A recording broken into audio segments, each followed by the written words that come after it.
మీ పేరు సార్? పులిపాటి రవి. మీరు ఎవరు అభిమాని అండి? అభిమానం ఎవరిని ఎక్కువగా ప్రేమిస్తారు? అంబేద్కర్ని. అంబేద్కరా? అంబేద్కర్ చేసినటువంటి అంబేద్కర్కు రాజశేఖర రెడ్డికి ఉన్నటువంటి వ్యత్యాసం చెప్పండి. వైఎస్ రాజశేఖర రెడ్డి ఆంధ్రాలో. అంబేద్కర్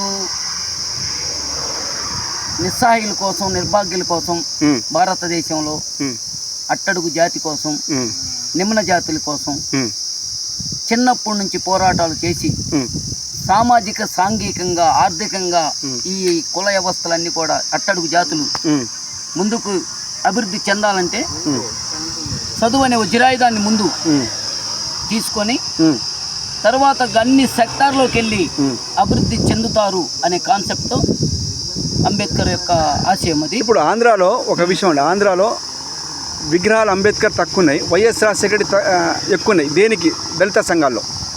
ఓకే, ఈడ ఒక గొప్ప హీరో ఎవరు ఇద్దట్లో? Hero is Ambedkar, always hero. కానీ ఈడ రాజశేఖర రెడ్డి చేసిన గొప్ప అంటే చారిత్రక ఒక చిన్న మార్పుతో ముందుకెళ్ళాడు. ఈ దళిత వాడల్లో ఎక్కువ క్రిస్టియానిటీ ఉంటుంది, కానీ వాళ్ళు క్రిస్టియన్ అనే ముద్ర వేసుకొని ఆ రాజకీయంలోకి వచ్చాడు. ముద్ర వేసుకుంటే మరి వైఎస్ జగన్మోహన్ రెడ్డి ఎందుకు ఎలా ఓడిపోయాడు? రాజశేఖర్ వచ్చాడు, వచ్చిన తర్వాత ఆయన విగ్రహాలు ఎందుకు పెట్టారంటే వీళ్ళు వెంటనే కమిట్మెంట్ అవుతారు, క్రిస్టియానిటీ కానీ దళితులు కానీ. ఈ మనోడు అనే దానికి కమిట్మెంట్ అయ్యేతలకే అంబేద్కర్ విగ్రహాలు ఉన్నారు ఎస్సీ కాలనీలో, రాజశేఖర రెడ్డి విగ్రహాలు పెట్టారు. అలా అదా మెయిన్ కాన్సెప్ట్. అంటే మీరు కుల సంఘాల్లో చేంజ్ అవడం వల్ల. లేకపోతే వాస్తవంగా డాక్టర్ రాజశేఖర రెడ్డి దళితులకు చేసింది ఏమీ లేదు. ఏం చేయలేదా? ఏమి చేయలేదు, ఒక రకంగా అన్యాయమే చేశాడు. ఏం చేశాడు అన్యాయం? అన్యాయం అంటే ఇప్పుడు అతను ఉండా వాళ్ళని లేని వాళ్ళు చేశాడు. దేనికి? ఎట్లా? దేనికంటే ఆయన సెకండ్ టైం గెలవటానికి కానీ ఇంకోసారి ముఖ్యమంత్రి అవకాశాలు సెకండ్ టైం లేవు కాబట్టి గెలవటానికి ఆయన ఏమి ఇచ్చాడు ప్రజలకంటే? ఏమి ప్రజలకు ఉండవాళ్ళు లేని వాళ్ళు చేశారంటే ఉండవాళ్ళని 30 ఎకరం ఉండవాడు పింక్ కార్డును కూడా క్యాన్సిల్ చేసి వైట్ కార్డు ఇచ్చాడు. దానివల్ల దళితులు మొత్తం కూడా లాస్ ఆఫ్ లైఫ్. ఓకే, ఇప్పుడు ఇంకోటి హీరో అని చెప్పేసి పెడుతున్నారు పబ్లిక్లో, హీరో అని చెప్పేసి. నా హీరో అసలైన హీరో ఎవరు? తండ్రియా లేకుంటే హీరోనా? తండ్రి, అసలైన హీరో తండ్రి. ఎందుకంటే ఒక వాళ్ళ పిల్లల్ని చిన్నప్పటి నుంచి, అందుకే ఈ అమెరికా శాస్త్రవేత్తలు చెప్పేది ఈ ప్రపంచంలో అతి తేలికైన పని పిల్లల్ని కంటమంట, అతి భయంకరమైన పని పిల్లల్ని పెంచడం. అందుకని తల్లిదండ్రులు ఒక పిల్లోడిని IAS, IPS, ఇంజనీరింగ్ చేశారంటే నిజమైన హీరోలు వాళ్ళే. రాజశేఖర రెడ్డి డబ్బు ఇస్తే అందరూ కలెక్టర్లు అవుతారా? కాలేరు కదా. మొదటి గురువు తల్లి, తర్వాత తండ్రి, తర్వాత గురువు. అందుకని నిజమైన హీరోలు ఏ విద్యార్థికైనా కలెక్టర్కైనా తల్లిదండ్రులు మాత్రమే. కరెక్టే చెప్పారు సార్. అయితే ఇప్పుడు ఈ యువత ఇప్పుడు మొత్తం నా హీరో అంటే సినిమా హీరోలు పేరు పెట్టుకుంటున్నారు, వాళ్ళు నిజమా కాదా అంటే వాళ్ళు చేసేది దాని మీద అసలు నథింగ్. ఇదంతా ఏంటంటే ఈ టెక్నాలజీ పెరిగిందనే ముసుగులో మానవ యుగమే చాలా గొప్పది. ఈ టెక్నాలజీ, కంప్యూటర్ యుగం అనే ముసుగులో ఈ యూత్కి ఏం అర్థం కాక ఎర్రి వేషాలు వేస్తూ ఇదంతా ఏంటంటే వాళ్ళని ఫాలో అవుతూ అసలు జీవితాన్ని మర్చిపోయి మా హీరో, మా విలను అనే పేర్లు పెట్టుకున్నారు తప్ప వీళ్ళ జీవితాన్ని మర్చిపోతున్నారు, వీళ్ళ బాధ్యతలను మర్చిపోతున్నారు. యువత మర్చిపోతున్నారని మీరు చెప్తున్నారు, బాగుంది.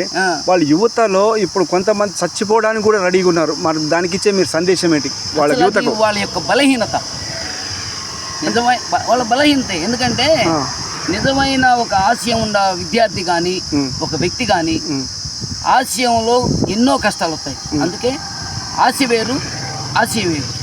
ఆశ వెంటనే తీరిద్ది, ఆశయం తీరదు.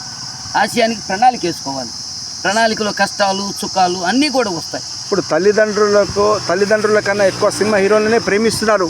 అది వాళ్ళ యొక్క దౌర్భాగ్య స్థితి, వాళ్ళ యొక్క బలహీనత. అంతే అంటారు? అంతే, అంతకన్నా ఏం లేదు. మీరు యువతకు చెప్పేది సందేశం ఏంటి?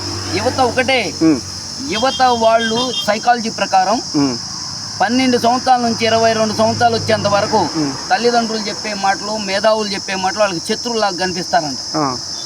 అందుకని సైకాలజీలో తల్లిదండ్రులు 12 సంవత్సరాల నుంచి వాళ్ళ పిల్లలకి 22 సంవత్సరాలు వచ్చేంత వరకు గుండెల్లో ప్రేమ పెట్టుకొని బయటికి శత్రువులాగా నటిస్తే వాళ్ళ పిల్లలు ఉన్నత స్థాయికి వెళ్తారని అకార్డింగ్ సైకాలజిస్టులు చెప్తున్నారు. అందుకని పిల్లలు ఎప్పుడు కూడా వాళ్ళ డ్యూటీ ఏంది ముందు ఉమ్, చదువుకొని ఉమ్, ఉద్యోగాలు చేసి ఆర్థికంగా నిలదొక్కుంటే తర్వాత అన్నీ వాళ్ళ దగ్గరికి వస్తాయి. అవి కాకుండా నువ్వు పిచ్చి పిచ్చి వేషాలని చేస్తే ఉమ్. యువత జీవితం, వాళ్ళ జీవితాలు ఏముండయి, వాళ్ళ జీవితాలు నాశనం అయిపోతాయి, కుటుంబ వ్యవస్థ నాశనం అయిపోద్ది, సమాజం నాశనం అయిపోద్ది, రాష్ట్రం నాశనం అయిపోద్ది, దేశం కూడా నాశనం అయిపోయింది. చిట్ట చివరిగా ఇప్పుడు జగన్మోహన్ రెడ్డి గారు ఓడిపోయారు, చంద్రబాబు నాయుడు పవన్ కళ్యాణ్ గారు బాగా చేస్తారని మీకు నమ్మకం ఉందా? మళ్ళీ వస్తారని గవర్నమెంట్ మళ్ళీ ఫామ్ చేస్తారని నమ్మకం ఉందా? అంటే ఒకటి సార్, ఇప్పుడు జగన్మోహన్ రెడ్డి గారు కూడా చాలా కాన్ఫిడెంట్ ఉన్నాడు. నేను అందరికి డబ్బులు ఇచ్చాను, వేసేస్తారు ఓట్లని, కానీ అస్సలు డబ్బులు ఇవ్వకూడదు. ఎందుకంటే last time reserve bank cooption member ఒక ఆమె పేరు నాకు ఐడియా లేదు, ఒక మాట ఉంది, ఉచితంగా డబ్బులు ఇస్తే చివరికి నష్టపోయేది పేదవాడే, అందరికి అన్ని పెరిగిపోతాయి కానీ పేదవాడికి ఏమీ పెరగదు, నష్టపోతాడని చెప్పింది. అంటే మీ ఉద్దేశంలో వాళ్లకు సంపద సృష్టించి ఆటోమేటిక్గా వాళ్ళు ఎట్లా గెటైన్ కావాలంటారు, అంటే వాళ్ళకు ఏదైనా లైవ్లీవుడ్ చూపించాలంటారు. మరి అదే కదా, ఇప్పుడు డబ్బులు ఇస్తే ఇప్పుడు బ్రిటిష్ వాళ్ళు ఒకటి చేశారండి లాస్ట్ టైం, బ్రిటిష్ వాళ్ళ పరిపాలనలో ఖాళీగా ఉన్నప్పుడు పేదవాడికి వాడికి ఉచితంగా డబ్బులు ఇవ్వకుండా అరే చెట్లు నాటాలని కుంటలు తెప్పించేవాడు రోడ్లు అమ్మటి, తర్వాత మళ్ళీ పూడి వేయించాడు, అదే చెట్లు నాటడానికి పూడి చేయవాడు. ఎందుకంటే బాగా నిర్బాధుల్ని అంటే సోమరులను చేయకుండా, సోమరులు అయిపోతే దేశం అనాభివృద్ధికి గురైద్ది. అంటే ఇప్పుడు జగన్మోహన్ రెడ్డి చేసింది మొత్తం జనాలు సోమరి చేశాడు, సోమరులే మరి అదేగా, అందువల్ల ఓడిపోయారు. డెఫినెట్లీ అతను చేసింది ఏంటంటే సోమరులు చేయటం ఒకటి, ప్లస్ డబ్బులు ఇచ్చాడు, డబ్బులు ఇచ్చినట్టు ఇచ్చి ఎడం చేత్తో కుడి చేత్తో రూపాయి ఇచ్చి ఎడం చేత్తో ₹2 తీసుకున్నాడు. ఇప్పుడు పేదవాడు ఎప్పుడు అభివృద్ధి చెందుతాడు? డబ్బులు ఇచ్చి నిత్యావసర వస్తువుల ధరలు తగ్గిస్తే పేదవాడికి డబ్బులు మిగులుతాయి. నిత్యావసర వస్తువుల ధరలు పెంచుకుంటూ పోతే నువ్వు ఎన్ని వేలు ఇచ్చినా ఎలా సేవ్ అవుతాడు, ఆర్థికంగా నిలబడగలరా? ఇంకోటి, ఇప్పుడు దేశం అభివృద్ధి చెందాలంటే మీరు ఏం చేయాలి? గవర్నమెంట్ మోడీ గారైనా ఎవరైనా సార్, ఒకటి అభివృద్ధి చెందాలంటే ముందు అట్టడుగుండా జాతుల్ని ముందుకు తీసుకురావాలి ఆర్థికంగా. సో ఆర్థికంగా తీసుకోవాలంటే వాళ్ళకి విద్య, వైద్యం అన్ని ఉచితం కల్పించాలి, అదొకటి. తర్వాత గ్రామాల్లో కానీ ఎక్కడైనా ఇండస్ట్రీలు పెట్టి వీళ్ళకి ఎంప్లాయ్మెంట్ కల్పించాలి, ఊరక యువత ఖాళీ లేకుండా. ఇప్పుడు గ్లోబల్ ప్రచారం జరుగుతుంది, ఎస్సీ ఎస్టీ రిజర్వేషన్ తీసేస్తారని చెప్పేసి, అది వాస్తవమా అవాస్తవం? మీకు తెలిసిన సమాచారం? నాకు తెలిసిన సమాచారం, లాస్ట్ 2 years బ్యాక్ ఒక సుప్రీంకోర్టు జడ్జి గారి చేత అనిపించారు అనుకున్నా, నాకు ఖచ్చితంగా తెలియదు. ఆయన ఏమన్నాడంటే ఇంకా ఎన్నాళ్ళు రిజర్వేషన్ ఉంచుతారు అనే క్వశ్చన్ ఇచ్చాడు. రిజర్వేషన్ తీసేయమని ఎన్నాళ్ళు ఉంచుతారు అన్నాడు. అంటే వాస్తవంగా ఈరోజు రిజర్వేషన్లు మరి బీజేపీ వాళ్ళు ట్రైల్ వేయించారని ఒక భావన నాది. అంటే ముందు ట్రైల్ వేయించి తర్వాత తీసేయడానికి ఆస్కారం ఉన్నాయి. ఈరోజు రిజర్వేషన్లు తీసేస్తే ఏముండదు, మళ్ళీ పాత రోజులే వస్తాయి. పాత రోజులు అంటే ఎగ్జాంపుల్ చెప్పాలి. దళితుడికి ముడ్డికి తాటాకు, మూతికి ముంత, మెడలో గంట, ఎన్ని పాత రోజుల్లో ఒక 50 సంవత్సరాల ముందు ఇవన్నీ ఉన్నాయి. రిజర్వేషన్లు తీసేస్తున్నారు. నన్ను కూడా క్వశ్చన్లు ఇచ్చారు చాలా మంది, మాకు 5,000 వస్తే ఇంజనీరింగ్ సీట్ రావట్లేదు ఈ యూనివర్సిటీలో, మీకు 30,000 వచ్చిన SC ST సీట్ వస్తుంది, మరి మా లాస్ అవుతున్నాం కదా అన్నారు. ఇక్కడ చిన్న తేడా ఉంది. ఇక్కడ వాళ్ళు 5,000కి యూనివర్సిటీలో సీట్ రాలేదంటే ఓసీల్లో 4,999 మంది పోటీదారులే. ఇక్కడ SC STకి 30,000 సీట్ వస్తుందంటే 29,999 మంది లేరు, నాట్ క్వాలిఫైడ్, అంటే చదవట్లా, అందుకు రావట్లా. ఇది కారణం, తేడా. ఇది ఎవడికి తెలియకుండా ప్రతి ఒక్కటి SCలకి సీట్లు వస్తున్నాయి, ఉద్యోగాలు వస్తున్నాయి మీకే అంటున్నారు. ఎంత అంటే 15% SCలకి, STలకి 7%, మిగతా 78 ఏమవుతుంది? అందరూ ఏమంటున్నారు? అన్ని ఉద్యోగాలు SC STకి అంటున్నారు. ఎక్కడ చిట్ట చివరిగా మీరు అంబేద్కర్ గురించి ఏం చెప్తారు? అంబేద్కర్ గురించి చెప్పేది ఉంది, కనిపించిన దేవుళ్ళు వెంకటేశ్వర కావచ్చు, యేసుక్రీస్తు కావచ్చు, ఆయన ముస్లిం ఆయన కావచ్చు, అలా. కానీ కనిపించే దేవుడు ఈ భారతదేశంలో రిజర్వేషన్ అంటే ఒక SCలకి అనుకుంటున్నారు. ఆయన ఫస్ట్ BCల కోసం పోరాటం చేశాడు.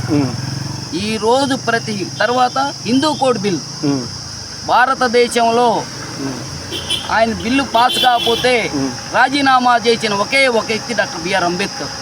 దేని గురించి రాజీనామా చేశారు? హిందూ కోడ్ బిల్ పాస్ కాకుండా చేస్తే మహాత్మా గాంధీ, జవహర్లాల్ నెహ్రూ, పటేల్ అందరూ కూడా హిందూ కోడ్ బిల్ పాస్ కాకుండా చేస్తే రాజీనామా చేసిన ఒకే ఒక వ్యక్తి భారతదేశంలో డాక్టర్ బిఆర్ అంబేద్కర్. జై భీమ్. ఓకే, జై భీమ్.